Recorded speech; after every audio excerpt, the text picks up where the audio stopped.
Olá, amigo. Tudo vai bem com você? Eusébio, um historiador antigo dos tempos dos apóstolos, conta uma história interessante envolvendo João, o apóstolo de Jesus, que ficou conhecido como o discípulo amado. Nós não sabemos se essa história é verdadeira, visto que apenas Eusébio a menciona.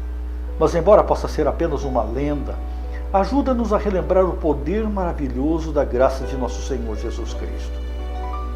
Segundo Eusébio, houve um homem que em determinado momento estava quase a cair de um desfiladeiro nas proximidades de Éfeso, quando foi resgatado por João. Ele era um cristão fervoroso e brilhante quando o apóstolo o conheceu. E então, em virtude dessas suas características, João ofereceu-lhe treinamento especial e o recomendou como líder da igreja. Acontece que em dado momento ele se envolveu com uma gangue de bandidos e rapidamente foi mergulhando numa trágica vida de crimes e de delitos.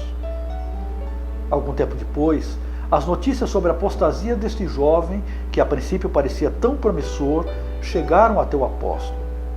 João então pediu que conseguisse um cavalo e um guia e foi em busca do rapaz. Não demorou muito, os ladrões encontraram o apóstolo João e o fizeram prisioneiro. João pediu que o levassem ao chefe do bando. Ocorre que o líder da gangue era exatamente o rapaz que havia abandonado o evangelho. Quando ele reconheceu quem era o prisioneiro, virou-se e fugiu envergonhado.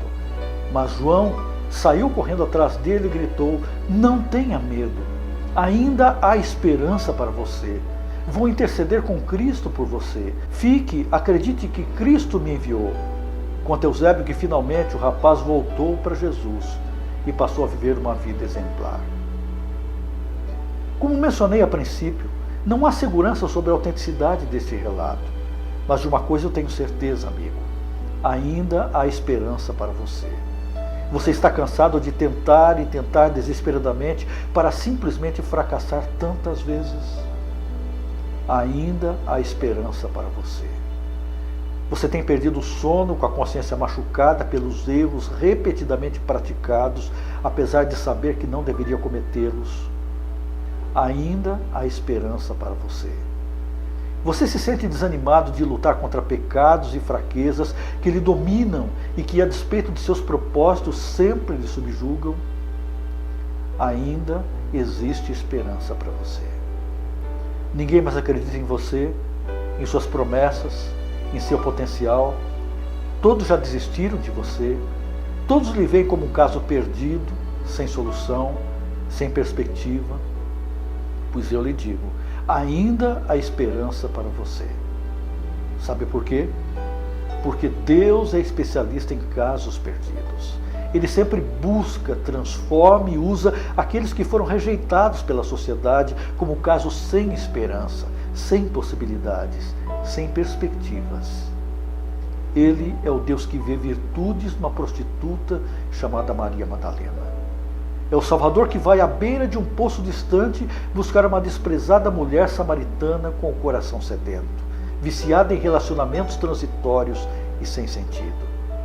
Ele é o Deus que para debaixo de uma árvore onde se escondia um funcionário público envolvido em escândalos e desvios financeiros para levar salvação à sua casa.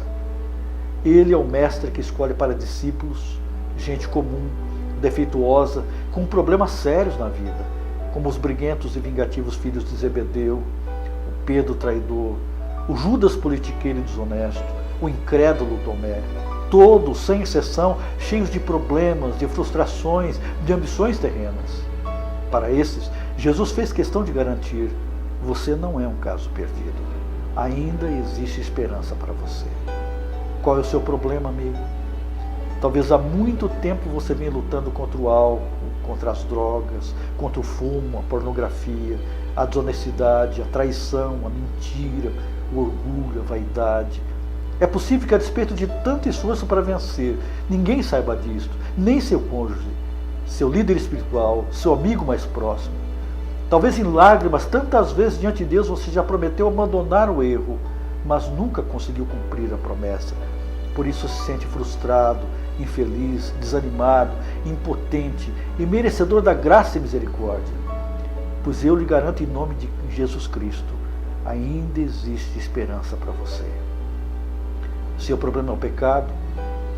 Vinde então e argui-me, diz o Senhor. Ainda que os vossos pecados sejam como a escarlata, eles se tornarão brancos como a neve. Ainda que sejam vermelhos como o carmesim, se tornarão como a branca lã. Isaías 1, verso 18.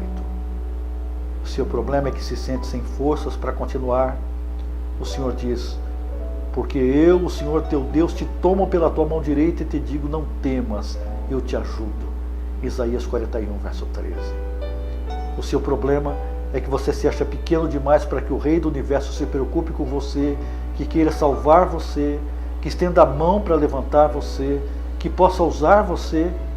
Então ouça, porque vede, irmãos, a vossa vocação, que não são muitos os sábios segundo a carne, nem muitos os poderosos, nem muitos os nobres que são chamados, mas Deus escolheu as coisas loucas deste mundo para confundir as sábias, e Deus escolheu as coisas fracas deste mundo para confundir as fortes, e Deus escolheu as coisas vis deste mundo, e as desprezíveis, e as que não são, para aniquilar as que são, para que nenhuma carne se glorie perante Ele. 1 Coríntios 1, versos 26 a 29. Sim, amigo, existe esperança para você. Esta é a boa notícia de hoje. Levante a cabeça, encha a sua alma de ânimo, enxugue as lágrimas, recupere as energias, tome as decisões que precisa tomar, custe o que custar, mas não desista. Continue. Deus está contigo, acredite. Só mais um pouquinho e você vai vencer. Que Deus te abençoe.